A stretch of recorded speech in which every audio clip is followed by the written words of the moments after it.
Hunter's Chimera Ant arc is often regarded as one of, if not the best, shonen anime arcs ever, and for good reason too. The beautiful fight scenes, the darker transitions from comparable shonen, a powerful but complex antagonist, the list goes on. However, the amalgamation of all the previously mentioned praises leads us, the audience, to the ultimate showdown in the arc. The king of the ants, Meruem, versus the Hunter Association's chairman and the strongest hunter, Netero. Typically at the end of a given team's sports season, there's a person awarded the prestigious title of MVP, most valuable player. This player is most instrumental to the victory of their team and is recognized as such. Contrary to popular belief, Netero isn't the MVP of this arc. Instead, that title is reserved for the chairman's subordinate hunter, Morel. What I'll be doing today is explaining the role and the production of each hunter that was a member of the Royal Palace invasion team, and analyze how much they actually contributed to the team in correspondence with their assigned task. The following players are starters for all intent and purposes of that very team: Gon Freaks, Killua Zoldyck, Shoot McMahon, Knucklebind, Morel Knov, and Netero. Although they did have 5 supporting bench players in Palm Siberia, Medaleon, Icalgo, Zeno, and Silva Zoldyck, it's too insignificant in the grand scheme of things to really analyze. Each member of the task force were to carry out a specific role. Paired together was Killua and Gon, Shoot and Knuckle, Knov and Morel, which would leave a 1v1 between Netero and Meruem. Instead, the reality was different. Starting with our LVP, least valuable player would probably be Knov. Although the guy has one of the most broken Nen abilities in Hunter x Hunter, and undoubtedly top 3 strongest in the extermination team, he was the first one to shit the bed. Hide and seek, his Nen ability allows him to touch a flat surface like a wall or ground to set open a portal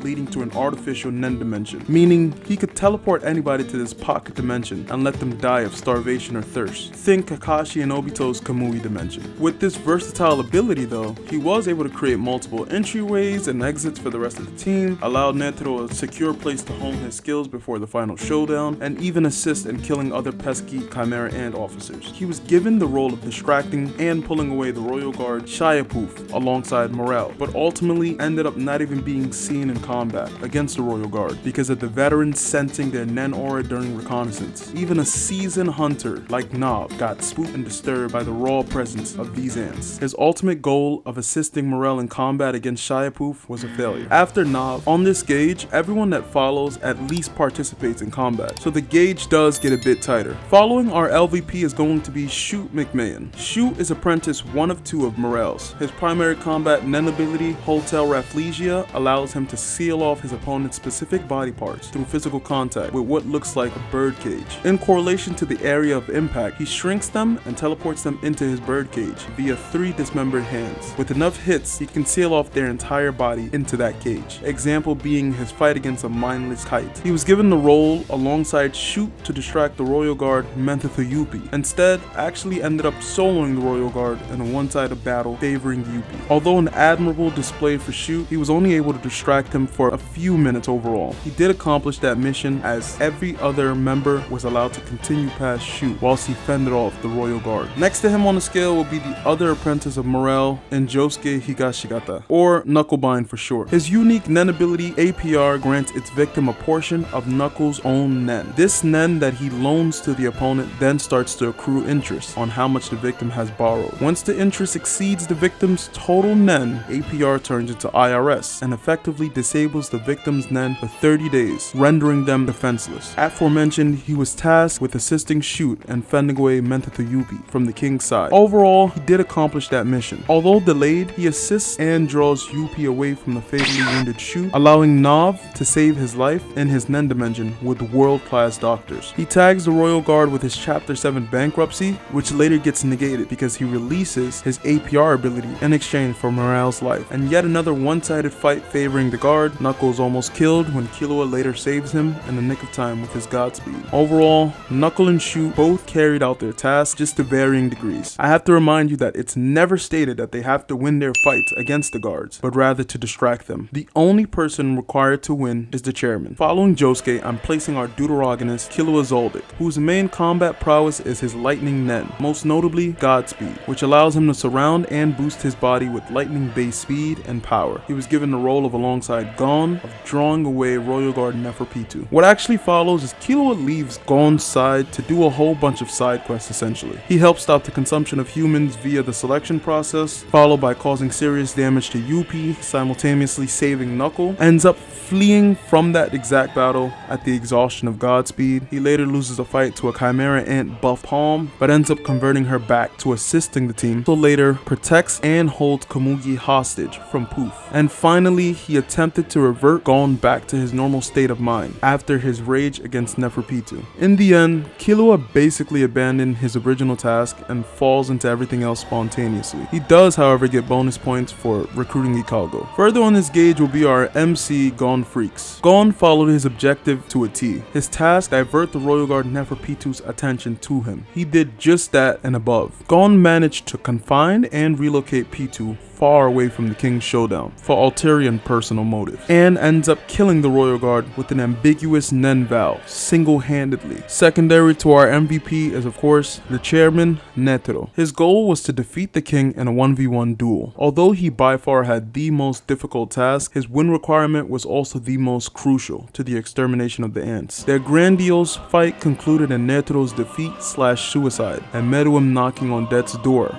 via the chairman's underhanded tactic of exposing him to radiation or fallout from the rose bomb. And the narrator's own word, Netero was equal to that of a child throwing a tantrum in comparison to the king's might. Even after surviving the initial explosion and being revived, coming back stronger and faster, the king of the ants and his royal guards end up succumbing to their radiation poisoning via the miniature rose. All in all, no matter how underhanded it may seem, Isaac did accomplish his goal of defeating the king in combat, placing him appropriately right behind our coveted MVP. In the first place is my MVP, Morel Macanercy. Morel isn't the strongest, fastest, nor the top echelon of the Hunter x Hunter verse, but Morel's significance towards the extermination team is both indisputable and underrated. Morel was responsible for a lot revolving around the plan. He fought and killed some of the high-ranking Chimera ant squadron leaders, was the secondary reconnaissance gathering intelligence on enemy behavior with his Nen ability, Deep Purple. Deep Purple allowed Macanercy to turn his aura into smoke and to manipulate it into any way he sees fit. With the aid of this giant pipe,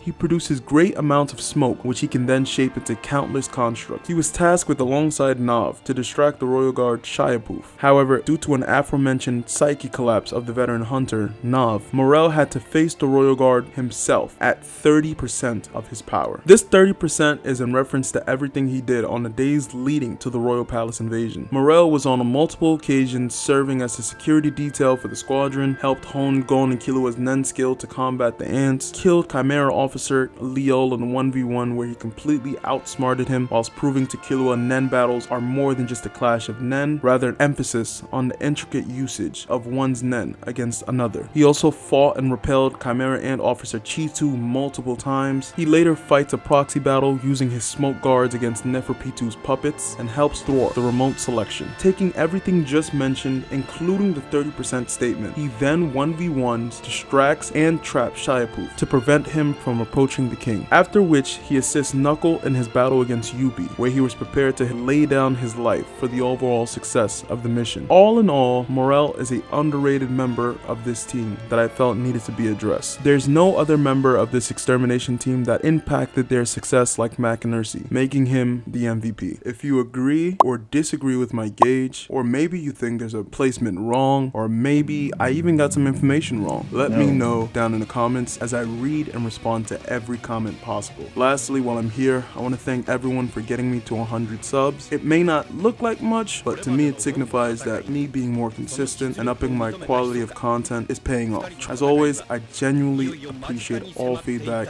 and support from the bottom of my heart, and hope to see you guys in the next one.